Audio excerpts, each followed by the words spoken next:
Meet Bacillus subtilis, a harmless soil bacterium.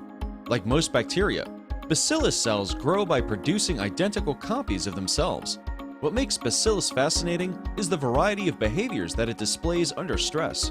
For example, when food is scarce or there is high heat, Bacillus can turn into a spore, an extremely resistant dormant state in which they can survive for years without food. What is the process that allows cells to produce spores? When food is plentiful, cells replicate their DNA and divide in half to produce two identical daughter cells, each getting their own DNA. Starving Bacillus cells stop normal growth and divide asymmetrically. The smaller compartment becomes a spore. Both compartments have their own DNA copy. If a cell starts sporulation before completing DNA replication, it fails. This is why it is important to ensure nutrients are available for proper replication and spore formation.